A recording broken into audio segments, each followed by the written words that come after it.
The rookies have shown up, and boy, are they showing out. Welcome into Saints Now by Chat Sports.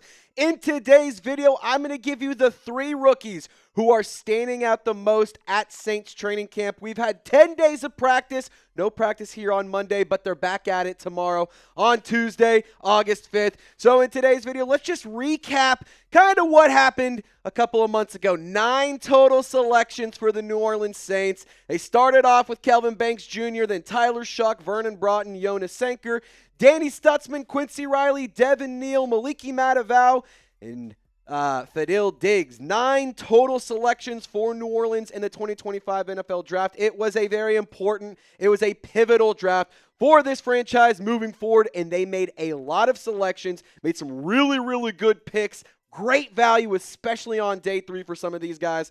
And we're going to tell you about which 3 players are showing out the most right now at camp. Starting off with Danny Stutsman. We're going to talk about Kelvin Banks Jr., and then we're going to go into Quincy Riley here on today's show. My name is Trizzy Trace Girouard. Thank you so much for watching. Be sure to like the video, get in the comments section, and subscribe to Saints Now.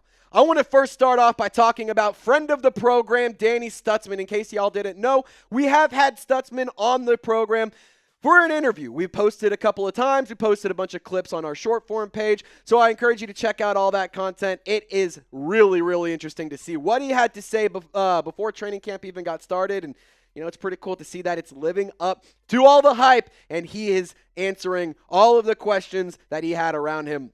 Coming out of the Oklahoma Sooners, he is on track right now to be the 3rd linebacker behind Pete Werner and Demario Davis. Nephi Sewell is also a player who's been really showing out and making a lot of noise. But Danny Stutsman, in my opinion, has done enough to earn himself the label of linebacker 3. Although that competition is still ongoing, Stutsman, in my opinion, is winning right now. He has been heavily rotating with the first team on the defense. He's been showing off some really nice physicality, and this guy has been flying all over the field making plays. He's consistently making plays every day, day in, day out. Danny Stutsman is near the football, and he is getting involved. Brandon Staley giving this guy a lot of praise, saying we just follow what the silent tape tells us. I think Danny has gotten here in the springtime. He's earned his way with his command of his assignments and ability to lead the guys around him because of it, even though he's a young player. And then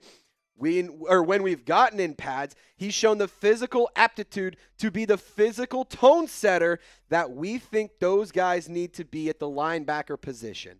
And Danny Stutsman hasn't just been showing out on the field. Guess what? He's also been standing out in the classroom as well. And although these guys are football players, it's important to see that these guys are also thriving and excelling when they're not on the field because they're understanding the tape, they're understanding their assignments, they're understanding the playbook. So in my opinion, I think Danny Stutsman will be a great linebacker for the New Orleans Saints for a very long time. If it's me, I'm not letting this guy ever leave New Orleans because I think that he has what it takes to be a franchise linebacker, one of the best in the National Football League, and I'm really excited about number 47. Kellen Moore shares that sentiment, saying he's just doing a really good job. You can see leaps and bounds. I think you can see his communication. He does a really good job communicating at a really high level over there.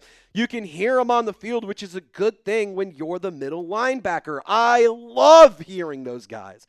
He plays a really fast, aggressive style. He's running to the football. You know, the more times you're near the football, the luckier you get, so to speak, and he's one of those guys. Get in the comments section. Show some love to Danny Stutsman. Big Nut Stutz, get down in the comments, type his jersey number 47 down below. This guy is going to be the future of the linebacker position. I cannot wait to see him suit up in the preseason. I can't wait to see him suit up on game day because I think he is going to wreak havoc in the NFC South. Kelvin Banks Jr. is the second player we are going to talk about. Shout out to the 1st-round pick by the New Orleans Saints, number 9 overall, and he has been proving why the New Orleans Saints invested a top 10 selection again in the 1st round on the offensive line. And I'll say this, there have definitely been ups, there have definitely been downs. There's been a lot of really good reps for Kelvin Banks. Whether he's lost or won those reps, you learn something no matter what when you're getting quality reps. And all of the early signs are very positive around Kelvin Banks Jr.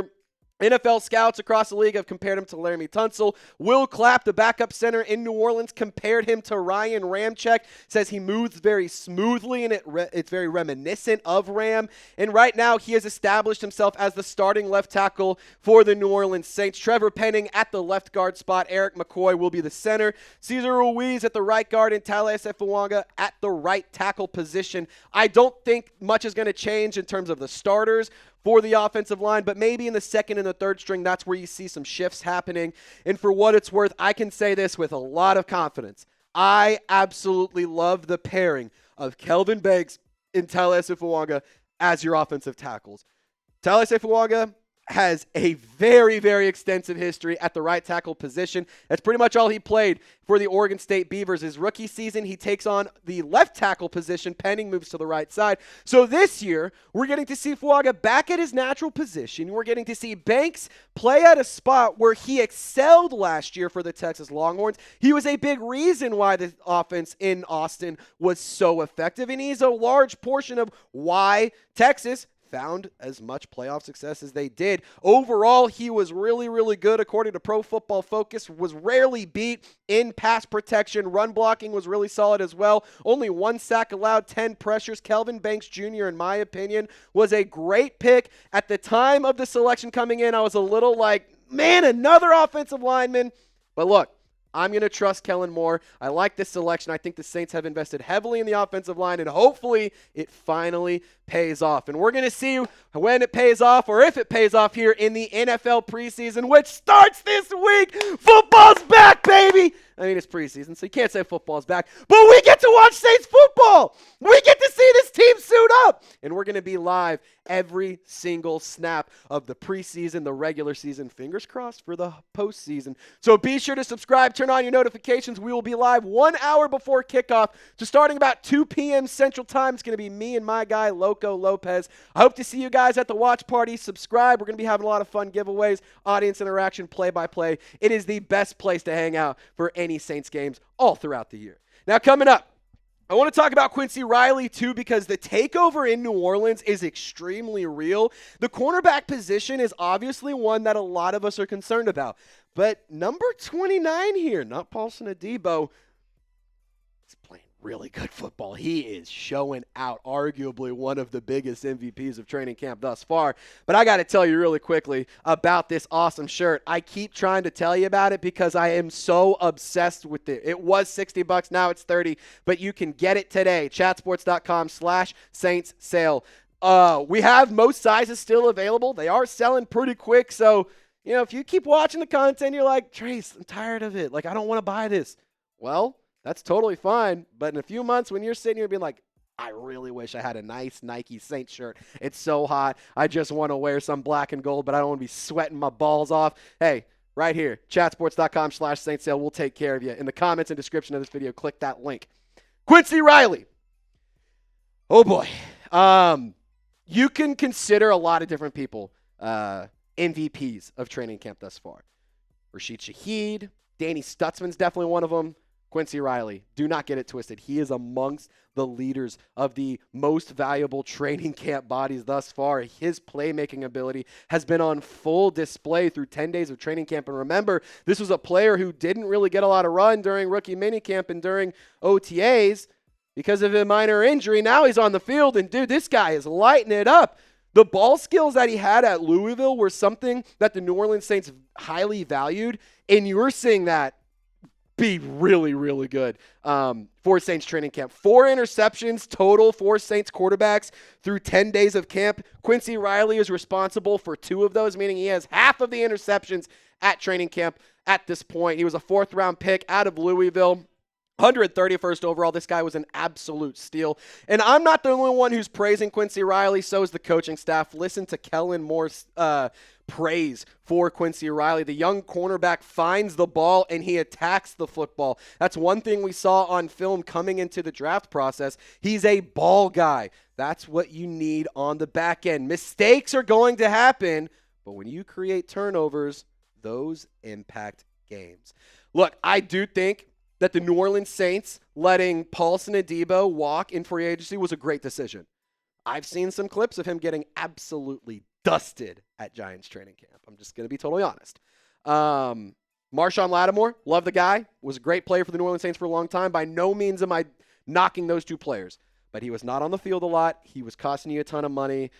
So the Saints got younger. The Saints got cheaper. They got a really nice player in Quincy Riley. They have Kool-Aid McKinstry. You brought in Isaac Yiadom. You have Alontae Taylor. Rico Payton's been impressive as well. So, in terms of did the Saints make a good decision, I think the answer is yes.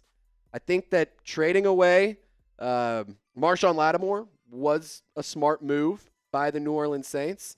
I think letting Paulson Adebo walk and not trying to overpay him was the right decision by the New Orleans Saints. And the cornerback room in New Orleans is certainly interesting. There's a lot of intriguing youth here, but there is still some to be desired. So I look at a player like an Asante Samuel Jr. If he can check out medically, that's a guy I'm definitely interested in bringing to New Orleans. But at the end of the day, this cornerback group is really, really interesting. You haven't even taken into consideration the Justin Reed and Julian Blackman safety pairing behind. You also got Jonas Sanker. You got J.T. Gray. There's Jordan Howden, some really nice defensive backs in New Orleans. I just got to say, in terms of the cornerbacks and the DBs especially, I'm just so excited about the future. I can understand why some of y'all may be looking at it as a glass half empty lens because there is a lot of youth. The Saints cornerbacks last year were not all that great. And at the end of the day, New Orleans needed to get younger. They needed to get cheaper, and they're doing that. We just haven't seen these guys on full display all together yet. But I do think when you see the trio of Kool-Aid McKinstry, Alontae Taylor, and Quincy Riley on the field, that is going to strike fear in opposing offensive coordinators. That is my opinion. That is why you subscribe, because your boy loves the Saints and your boy loves talking about them. Now, who will lead the New Orleans Saints in interceptions this season? I want to hear from you down below. Kool-Aid McKinstry is definitely one to think about, but Quincy Riley, just saying, might have that dog in him, and he might walk away with a lot of picks. Who Dat Nation, I really do appreciate y'all for tuning in to yet another video. If you haven't already, check out our AM video. It's linked down below in the comments or description, or if you just hang out for another few seconds, it'll show up on your screen right here, somewhere like that. So be sure to subscribe to Saints Now by Chat Sports, hit thumbs up icon, turn on your notifications, and y'all stay golden. We'll see you next time.